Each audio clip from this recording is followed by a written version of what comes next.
நல்ல வேளை எடப்பாடி முதல்வரானார். இல்லைன்னா விஷால் அதுக்கும் போட்டி போட்டிருப்பார். எங்கு மேடை கிடைத்தாலும் அதை விஷாலுக்கு எதிராக போடப்பட்ட மேடையாகவே நினைத்து முழங்கி வரும் தயாரிப்பாளர் சுரேஷ் காமாட்சிக்கு நேற்றும் ஒரு மேடை கிடைத்தது. விடுவாரா மனுஷன், விலாசி தள்ளிவிட்டார். சிரிக்க விடலாமா என்ற படத்தின் இசை வெளியீட்டு விழா மேடையில் இவர் பேசியதைக் கண்டு இன்னொரு சிறப்பு விருந்தினரான கே பாக்யராஜே கொஞ்சம் அரண்டுதான் போனார். உங்களுக்கு எந்த ஹீரோவும் கால் ஷீட் கொடுக்க மாட்டாங்க, புதுமுகத்தை வச்சுதான் படம் எடுக்கணும் என்று தன் கருத்தையும் பதிவு செய்துவிட்டு போனார்.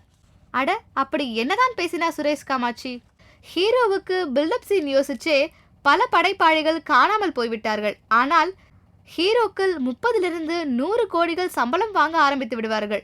அவர்களது ரசிகர்கள் அவர்களுக்கு கட் அவுட் வைத்து பாலாபிஷேகம் செய்கிறார்கள். ஆனால் அவர்கள் தியேட்டரில் டிக்கெட் எடுக்கும் போது 1000, 1500 என்று டிக்கெட் விலை வைக்கிறார்கள்.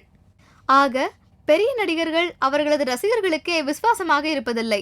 நல்லா சம்பாதிச்சுட்டு ரிட்டையர்ட் ஆகும் போது முதலமைச்சர் கனவு வேற. எந்த பெரிய நடிகராவது அரசு நிர்ணயித்த கட்டணத்தில் தான் டிக்கெட் விற்க வேண்டும், என் சம்பளத்தை குறைத்துக் கொள்கிறேன் என்று சொல்கிறார்களா?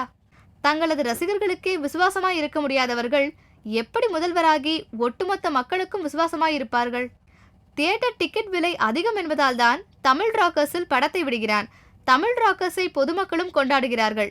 ரசிகனுக்கும் திரையிடுவதற்குமான இடைவெளியை நாம் களைய வேண்டும்.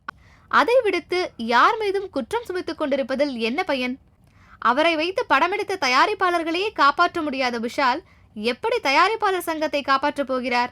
நல்ல வேளை இன்றைக்கு ஒருத்தர் முதல்வராகிவிட்டார். இல்லாவிட்டால் விஷால் கவர்னர்ட்டு போய் நான் முதல்வராகி தமிழ்நாட்டை காப்பாற்றுகிறேன் என்று சொன்னாலும் சொல்வார். ரசிகர்கள் தயவு செய்து பெரிய நடிகர்களை நம்பாதீர்கள். புதுமுகங்கள் நடித்த நல்ல படங்களுக்கு ஆதரவு கொடுங்கள். NSKவிலிருந்து இன்று வரை நகைச்சுவை நடிகர்கள் தான் உங்களை சிரிக்கவும் சிந்திக்கவும் வைக்கிறார்கள்.